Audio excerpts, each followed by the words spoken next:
Praise the lord. Hallelujah. ಆತ್ಮೀಯ ಸಹೋದರ ಸಹೋದರಿ, ಯೋಹಾನ 3ನೇ ಅಧ್ಯಾಯ 16ನೇ ವಾಕ್ಯ ಹೇಳ್ತದೆ, ದೇವರು ಲೋಕವನ್ನ ಎಷ್ಟಾಗಿ ಪ್ರೀತಿಸಿದನೆಂದರೆ ತಮ್ಮ ಏಕೈಕ ಪುತ್ರನನ್ನೇ ಧಾರೆ ಎರೆದರು. ಆತನಲ್ಲಿ ವಿಶ್ವಾಸವಿಟ್ಟ ಯಾರು ನಾಶವಾಗದೆ ಎಲ್ಲರೂ ನಿತ್ಯ ಜೀವವನ್ನು ಪಡೆಯಬೇಕೆಂಬುದೇ ಅವರ ಉದ್ದೇಶ. Praise the lord. Hallelujah, hallelujah. ಆತ್ಮೀಯ ಸಹೋದರ ಸಹೋದರಿ, ದೇವರ ಪ್ರೀತಿಯು ಶಿಲುಬೆಯಲ್ಲಿ ನೋಡುತ್ತೇವೆ. 1 ಯೋಹಾನ 3:16 ನೋಡುತ್ತೇವೆ. ದೇವರ ಪ್ರೀತಿ ಹೇಗೆ ವ್ಯಕ್ತವಾಗಿತ್ತು ಅಂದ್ರೆ, ಯೇಸು ಕ್ರಿಸ್ತರು ನಮಗೋಸ್ಕರ ತಮ್ಮ ಪ್ರಾಣವನ್ನೇ ತೆತ್ತರು. ಇದರಿಂದ ದೇವರ ಪ್ರೀತಿ ಎಂಥದ್ದೊಂದು ನಾವು ಅರಿತುಕೊಂಡೆವು.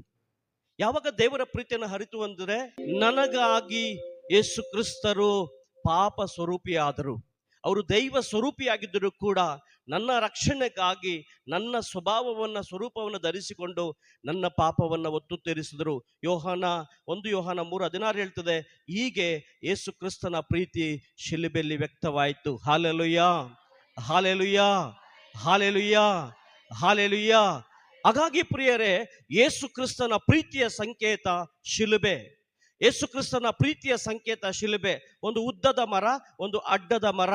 ಅದರ ಅರ್ಥ ಏನಂತಂದ್ರೆ, ಯೇಸು ಕ್ರಿಸ್ತನ ಪ್ರೀತಿಯ ಆಳ ಮತ್ತು ಅಗಲಗಳನ್ನ ನಾವು ಅರಿತುಕೊಳ್ಳಬೇಕು.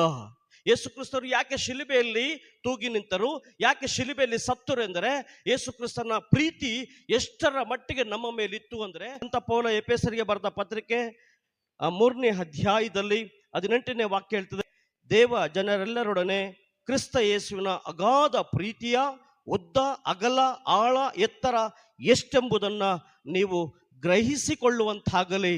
ಈ ಶಿಲುಬೆ ಮರವನ್ನು ಕಾಣುವಾಗ ಅದು ಕೇವಲ ಒಂದು ಮರ, ಯಾರೋ ಒಬ್ಬ ವ್ಯಕ್ತಿ ಮಾಡಿದಲ್ಲ.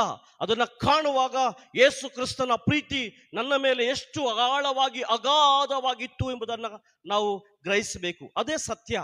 ಆ ಅಡ್ಡ ಇರುವಂಥದ್ದು ಆತನ ಪ್ರೀತಿಯಿಂದ, ಆತನ ಶಾಶ್ವತವಾದ ಪ್ರೀತಿಯಿಂದ ನಮ್ಮನ್ನು ಯಾರು ಬೇರ್ಪಡಿಸಲು ಸಾಧ್ಯವೇ ಇಲ್ಲ ಎಂಬುದಾಗಿ ಸಂತ ಪೌಲರು ರೋಮನರಿಗೆ ಬರೆದ ಪತ್ರಿಕೆಯಲ್ಲಿ ಹೇಳ್ತಾರೆ. ಯೇಸುವಿನ ಪ್ರೀತಿಯಿಂದ ನಮ್ಮನ್ನು ಬೇರ್ಪಡಿಸಲು ಯಾರಿಂದ ಸಾಧ್ಯ?